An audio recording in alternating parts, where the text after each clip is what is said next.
they never get the chance to grow and to be productive because they are always destroyed by fire. That's why I have decided to help stop the fire. It's not only Borneo's farmers who burn to clear land, plantation owners do too. Nearly 200 companies are suspected of causing fires. So far only one has lost its license. A palm oil company next to the rainforest the villagers are trying to protect is under investigation. On the border of one of Borneo's remaining rainforests, destruction is closing in. Most of the haze is coming from fires in this peatland. And although this one seems to be now under control, deep down the fire can rage on for many months and flare up every minute. President Joko Widodo has instructed canals should be dug to keep the land wet to stop the fires. But experts warn that actually drains water and increases the fire risk. The government admits more should have been done to prevent this disaster. Dari awal tahun ini, Presiden sudah memperingatkan. From the start of the year, the President has already warned to prevent the fires. His orders were very clear. But the fact is, the fires did happen, meaning our preventative measures have to be improved. Tapi kebakaran itu terjadi. Indonesian government leaders have yet to involve the communities considered crucial to solve the crisis. Indonesia's disaster agency hopes to stop the fires by the end of the month. A prediction many say is far too optimistic. Step Vassen, Al Jazeera, Central Kalimantan.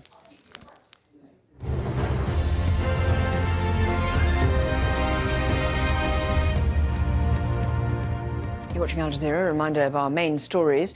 Russia's defense ministry says it has hit 27 sites in Syria in its continued campaign against the Islamic State of Iraq and the Levant.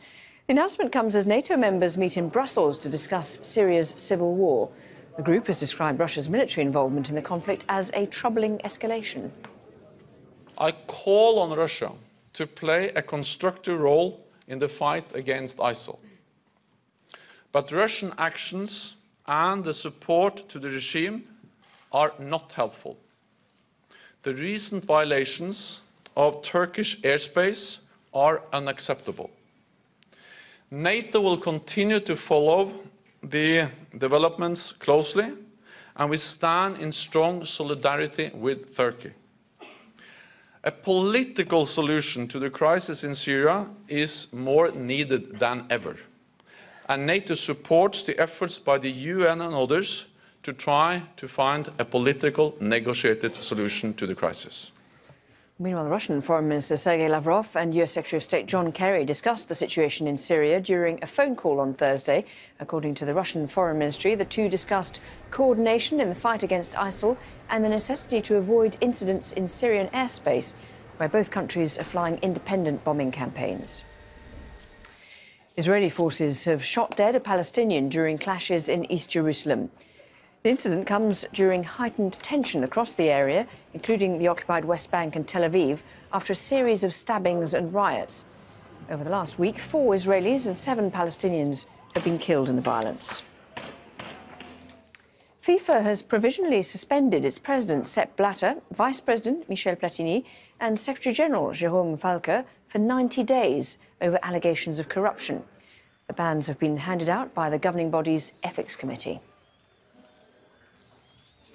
EU ministers meeting in Luxembourg are considering plans to deport hundreds of thousands of asylum seekers from Europe within weeks. More than 600,000 refugees have arrived on the continent this year. Do stay with us here on Al Jazeera if you can. Next up, it's Inside Story. Bye for now.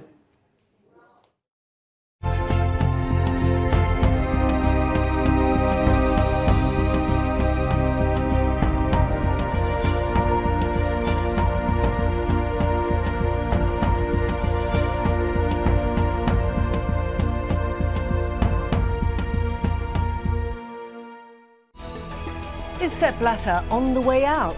FIFA's Ethics Committee has suspended their president for 3 months. Suspended too is Vice President Michel Platini, who has to explain a $2 million payment from Blatter. So what now for the embattled boss of world football? And can FIFA clean up the beautiful game? This is Inside Story.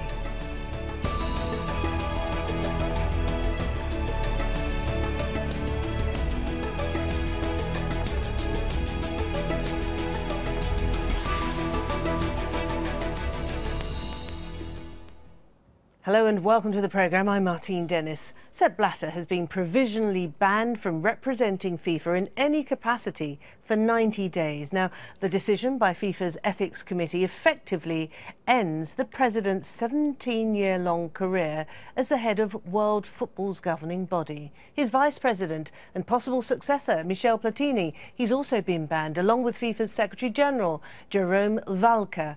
So has another contender for the top job, former Vice President Chung Mung-jun, now banned for 6 years.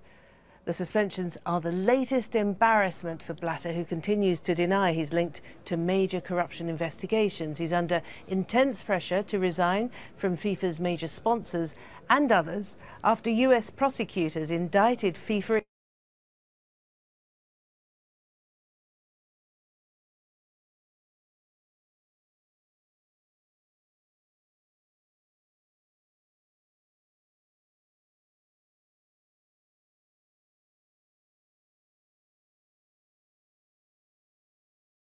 executives. And the Swiss Attorney General opened a criminal investigation into both Blatter and Platini. OK, we'll get into a discussion with our guests in just a moment, but first let's talk to Al Jazeera's Andy Richardson. And Andy, is this the end of the career of Sepp Blatter? I don't think so, not quite, almost. I mean, we have to remember he has already resigned. I'm reminded of his former Director of Communications, Walter de Gregorio, who lost his job a few weeks ago. This was after he made a joke on television saying there's a car containing the FIFA President, the Secretary-General and the Director of Communications. Who's driving? Answer, the police. Now, that was a joke, but it's now becoming disturbingly close to reality. He set up the Ethics Committee, Sepp Blatter, to try and rid FIFA of corruption. It's now ended up suspending him for 90 days, but crucially, it's not a proof of guilt, and it doesn't take us up to February the 26th, when the new presidential election is. So there's a chance he could be back behind his desk before then. He has issued a very bullish statement via his lawyers saying he doesn't believe the Ethics Committee has conducted itself in the correct manner, that he's not had an opportunity to present his version of events. He thinks he could be back by January, and in some way he could hand over power on his own terms. Sepp Blatter must be the most tenacious man in the world. He's been beset by allegations and suggestions and all sorts of inferences. I mean, he's described himself as a mountain goat who just keeps going on. Look, we've been talking to his advisors in Zurich, and throughout this process, from the morning on May 27th, when 7 of his top officials were arrested, pulled out of their hotel bedrooms in an exclusive hotel in Zurich just before the FIFA Congress. All the time he's been on the attack, saying that this is an attack on FIFA, it's an attack on football, it's an attack on him. He's come through scandals in the past and survived. This clearly is more serious than anything he's come through before, but even today his advisors saying he's relaxed. The statement he issued via his lawyers was extremely combative, and in his own mind he has done nothing wrong. He still sees himself as the man who can hand over a legacy of being the man who pushed through meaningful reform at FIFA, and he still believes that. So, for the meantime, we assume he's at home. Tell us about Michel Platini. Of course, this is the man widely tipped to succeed, and of course one of his vice presidents.